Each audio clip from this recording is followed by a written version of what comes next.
A trip to the library. Early in November, Betsy made her first expedition to the library. It was a windy day.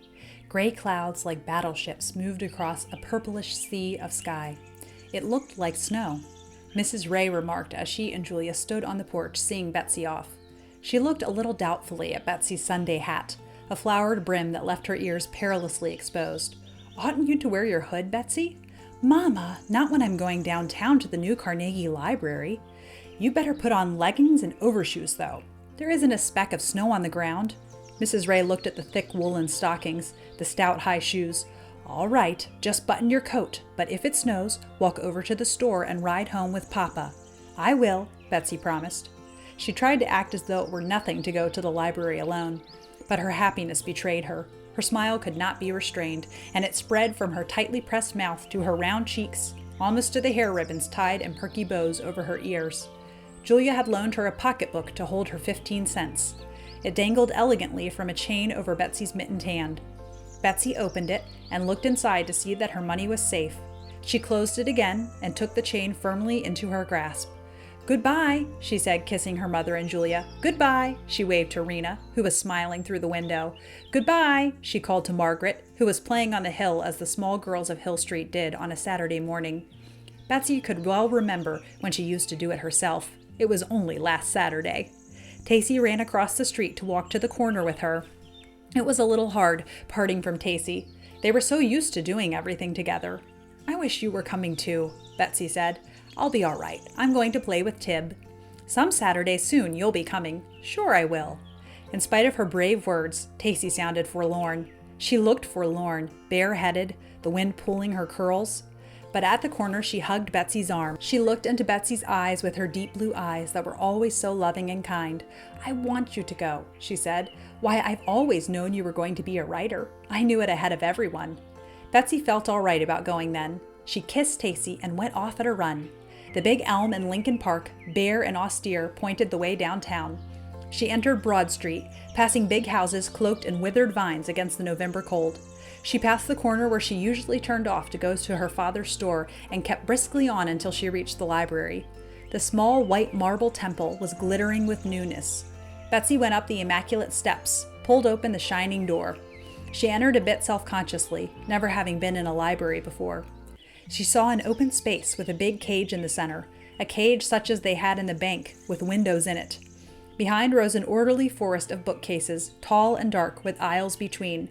Betsy advanced to the cage, and the young lady sitting inside smiled at her.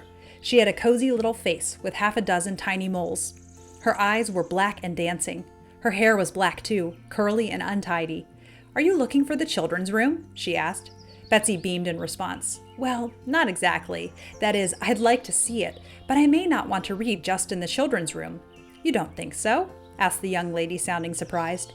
"No, you see," explained Betsy, "I want to read the classics." "You do?" "Yes, all of them. I hope I'm going to like them." The young lady looked at her with a bright intensity. She got down off her stool. "I know a few you'll like," she said, "and they happen to be in the children's room. Come on, I'll show you." The children's room was exactly right for children.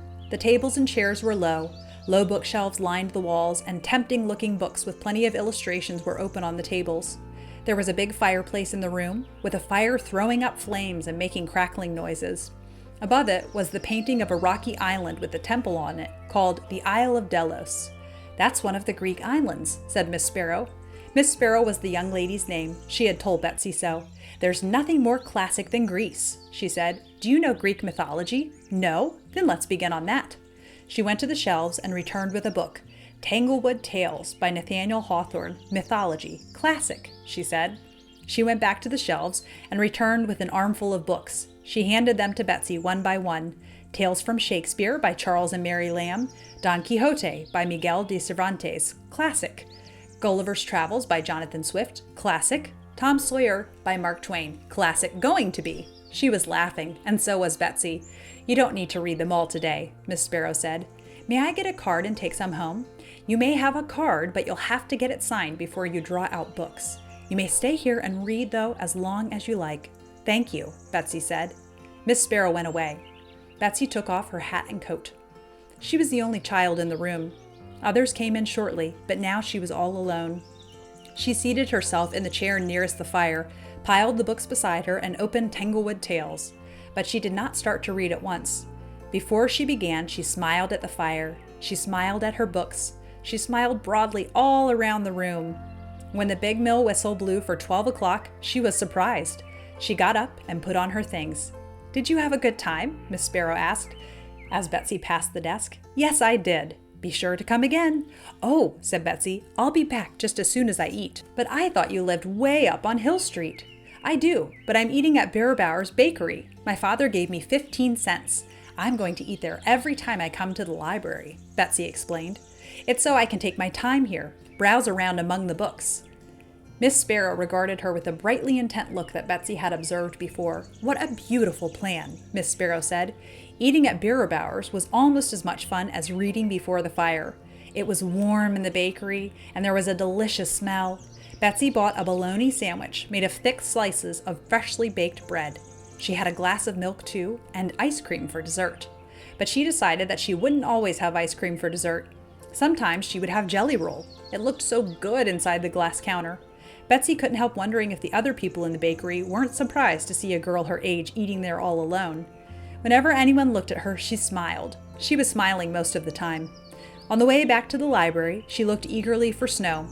She hoped she would have to call for her father. She loved visiting the store, riding the movable ladders from which he took boxes from the highest shelves, helping herself to the advertising tablets, talking to customers. But there wasn't a flake in the air. The battleships had changed to feather beds hanging dark and low in the purplish sky. Betsy returned to her chair, took off her coat and hat, opened her book, and forgot the world again.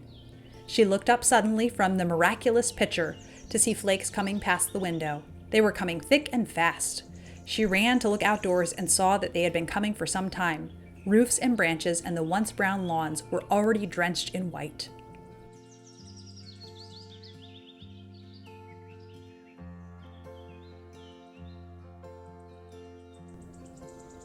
"What a woman I'm marrying," he kissed her. "Enough of that," called Paige. "Find out what flowers she wants for her bouquet." "Anything and forget-me-nots," said Betsy. "I'm never going to forget you, honey. I just want to be sure." "Forget-me-nots," said Paige, "may be hard to find at this season." "If Betsy wants them, I'll find them," Joe replied. He was in his sea-swimming, mountain-toppling mood.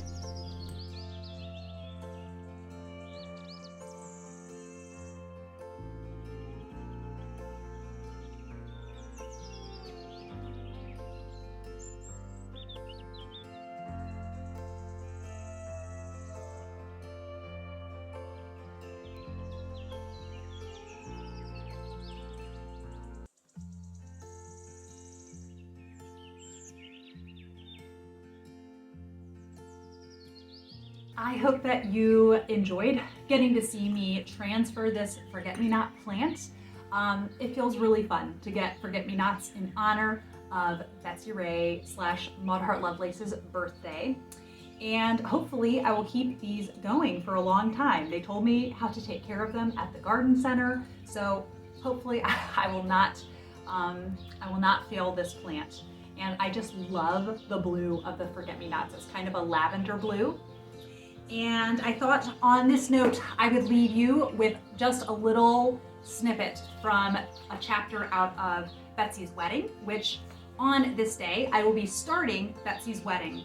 And it just feels really appropriate to finish my reread through the series right around Betsy's birthday. And I'll probably just be starting another read through of the series very soon after. "You're a very nice wife," Joe announced. "Shouldn't be surprised if I stayed in love with you for a considerable length of time. Say, I want to be reasonable about this. Say a lifetime." Betsy frowned and thought. "Well," she answered, "since you're being so conservative, I will be too. I'll stay in love with you for a lifetime too." And they went, laughing, into each other's arms, and caught hands and ran out of their cottage, a rough, unplastered, lakey-smelling cottage, perched on stilts and painted green. They ran across the lawn, which was sprinkled with fallen leaves, and down a steep flight of steps to a dock stretching out into Lake Minnetonka.